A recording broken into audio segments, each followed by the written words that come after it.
the latest figures from the Office for National Statistics, which shows the UK population is projected to reach 72.5 million people by mid-2032. So in just 7 years' time, we will see our population go up by what will effectively be over a 10-year period. If you go back from 2022 to 2032, it's going to go up by 5 million. That's the projection from the Office of National Statistics. That's almost 5 Birminghams, but it's actually more than 5 Birminghams because, by the way, all of their projections have always been wrong and always in the wrong direction, far, far lower than they actually are. Let's talk about this with Stephen Woolfe, Director of the Centre for Migration and Economic Prosperity. Good morning to you, Stephen.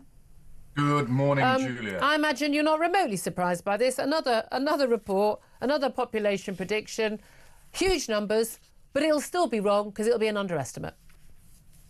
Julia, I'm going to tell you right now that I think not only is the national statistics wrong, they're vastly wrong. We've been looking at figures over the last couple of years, have we not, of 1 million people net migration last year.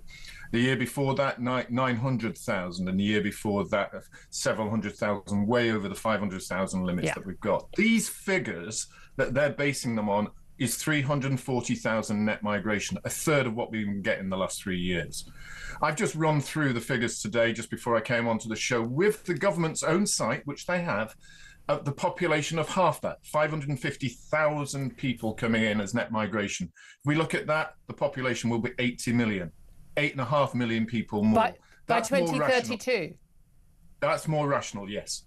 Average 500,000 net migration a year will lead us to those figures of 80 million people. And not only that, Julia, I've looked at the statistics that they're using for children being born per women. Yeah. They've actually reduced that from 1.55 to 1.4.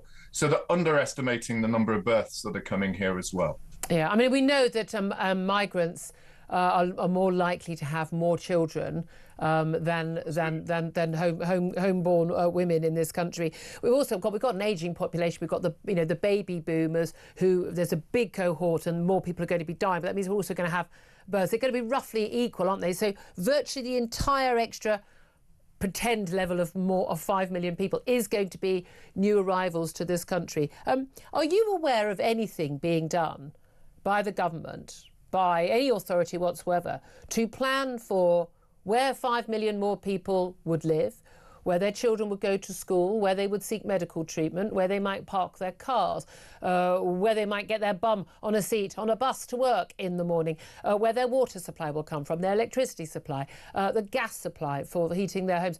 Is there, where they might buy their food and things? Is there any evidence of anything being done to cater to the extra 5 million people, or are we just going to share out a bit more what we've already got? I think there is deep concern within the Treasury about where this is coming from, because they recognise, as we've seen recently, figures coming out saying that more migrants that come in from abroad are actually staying on benefits and costing us more in housing. No. People who've been pointing that out for the last few years are just far-right extremists and bigots, Stephen. Do you get that? Did you not get that memo? Yes, I did, sadly. So therefore, I am a fully fledged far-right bigot who chases the evidence. The evidence is statistics and numbers. And if they don't like that, then that's tough. But what I will say is that the only entity that I've noticed, Julia, is Ofwat. And Ofwat have been basing their pricing for the companies and how much water we have on 65 million population. In a recent meeting, I raised this and I said, look, population's going to be 10 million more. What is the impact? And they said probably somewhere between 50 to 100% increases in water prices and a hell of a lot more infrastructure needed to be built.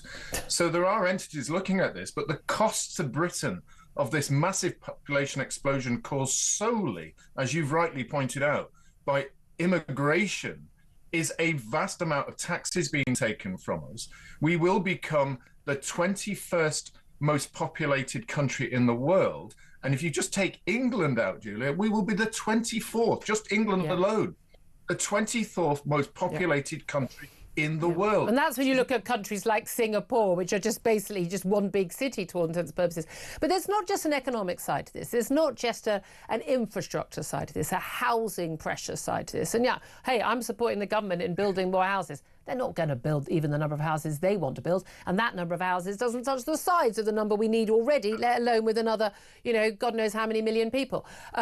But there's also a cultural side to this. And Kemi Badenoch's been talking about this. Certainly, this is something Nigel Farage has been talking about for a very long time. But, you know, obviously you're shouted down by Labour if you mention this issue, which is the cultural side of this, the integration, community cohesion, people being able to sort of chat at the bus stop, at the school gates, people sharing the same values, wanting the same sort of things in their country.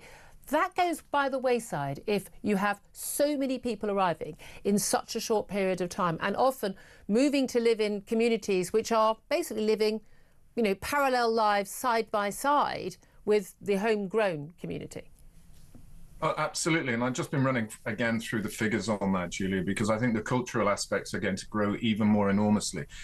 If I take just the ONS figures as they've published today, not my extracted figures, then you're looking at a population of white English of only being 70% of the population.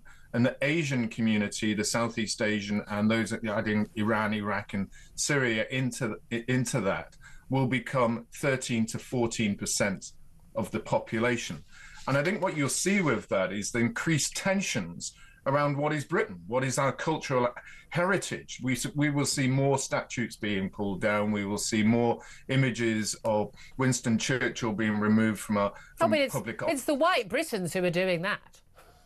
They are, but that's a small cultural group of white Britons who really can't understand, like we see with Nick Clegg and that type of individual, who really don't understand what's happening in their country around their nice, exclusive little bubble group that they have. Yeah. And so with them, it's ignoring them because they go off and travel the world. They go and see different people everywhere. It doesn't really impact them. And they're living in enclaves. But again, you're talking about like women's safety. I was fascinating. I was talking to some young women in their 20s and teenagers recently, and asking about being harassed on the street, and they all said, quite uncomfortably, didn't feel comfortable saying it, that actually the vast amount of the harassment of young women they're feeling on their experience on the streets is from men with foreign accents, men who are not born in this country.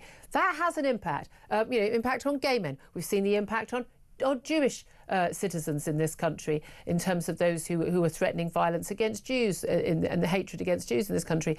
There's all this stuff that's going on, and everyone looks a bit uncomfortable when you talk about it, but it's a reality. I'm very pleased that you are someone who has been talking about this stuff, and I so appreciate you joining us today. Stephen Woolfe, Director of the Centre for Migration and Economic Prosperity.